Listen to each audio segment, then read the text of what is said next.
অনেক নেতিবাচক অভিজ্ঞতা আপনাদের হয়েছে এই পথ চলাতে, পাশাপাশি ইতিবাচক অভিজ্ঞতা নিশ্চয়ই কিছু আছে, একটু শুনতে চাই ইতিবাচক অভিজ্ঞতা। ইতিবাচক অভিজ্ঞতার মধ্যে হলো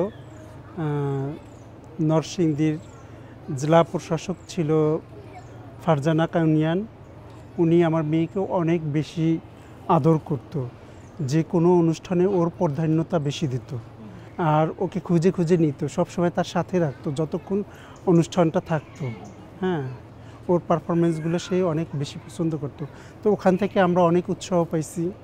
এটা নিঃসন্দেহে অত্যন্ত আনন্দের একটা অভিজ্ঞতা, ভালো লাগার বিষয়, তাই না? মেয়ের কোন বিষয়গুলো আপনাকে আনন্দ দিয়েছে বা অনেক বেশি গর্বিত করেছে? আমার মেয়ে বিভিন্ন জায়গায় বিভিন্ন প্রতিযোগিতায় যে পুরস্কারগুলো পায়, হ্যাঁ, এটাই আমার সবচেয়ে আনন্দের আর কি। মানে আমাদের কষ্টটাকে আমরা একটু সার্থক মনে করি। আপনাদের যে প্রচেষ্টা, যে পরিশ্রম, সেটাকে আমরা সার্থক মনে করি। আসলেই তাই, এটা অনেক আনন্দের বিষয়। পড়াশোনার পাশাপাশি মুনিয়া আর কি কি করে?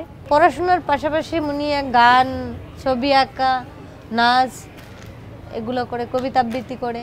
মুনিয়ার বাবা বলছিলেন যে মুনিয়ার অনেকগুলো অর্জন আছে, সেই অর্জনগুলো সম্পর্কে আমি জানতে চাই। ছবি এঁকে অনেকগুলো পুরস্কার পেয়েছে। 2019 সালে ও 19টা পুরস্কার পেয়েছে, তাই না? জাতীয় পর্যায়ে। এটা দারুণ সুখবর এবং অনেক ভালো লাগার। মুনিয়া, তোমাকে অনেক অনেক অভিনন্দন। আমার তো খুব আনন্দ লাগছে তোমার এই অর্জনগুলোর কথা শুনে, অসাধারণ। তুমি সামনেও এভাবে এগিয়ে যাও, অনেক অনেক শুভকামনা রইল তোমার জন্য। সব কিছু সামাল দিয়ে তারপর আবার চাকরি, কিভাবে পারেন বলেন তো? আমার হাজবেন্ড সহযোগিতা না করলে আমি হয়তো পারতাম না। আমার হাজবেন্ড আমার সহযোগিতা করে, তাই হয়তো পারি। এই যে একে অপরের পাশে থেকে সহযোগিতা করে এগিয়ে যাওয়ার এই যে প্রচেষ্টা, এটা সত্যি অসাধারণ। ভাই, আপনার তো আরো একজন সন্তান আছে। জি জি। সে কোথায়? আছে এখানেই। একটু ডাকেন না। মুনতাসির, এদিকে আসো। ওয়ালাইকুম আসসালাম। তুমি ভালো আছো? ভালো আছি, আপনি কেমন আছেন? আমিও ভালো আছি বাবা, বসো। ও তো স্কুলে পড়ছে? জি। কোন ক্লাসে? ক্লাস 4 এ পড়তেছে। আচ্ছা, তাহলে তো আপনার আসলে দুটো বাচ্চাকেও সাপোর্ট দিতে হয়, তাই না? অবশ্যই, ওর মাই দেখাশোনা করে।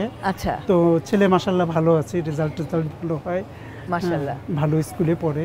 আমার আসলে যেটা মনে হয়েছে আপনার সাথে কথা বলে, আপনি একজন অসাধারণ বাবা। যেভাবে আপনি আপনার মেয়েকে সাপোর্ট দিচ্ছেন, আর একটা সন্তান আছে তাকে সাপোর্ট দিচ্ছেন, পাশাপাশি একজন অসাধারণ স্বামী, আপনার স্ত্রীকেও আপনি যথাসম্ভব সাপোর্ট দিচ্ছেন। না দিলে তো এগিয়ে যাওয়া যাবে না।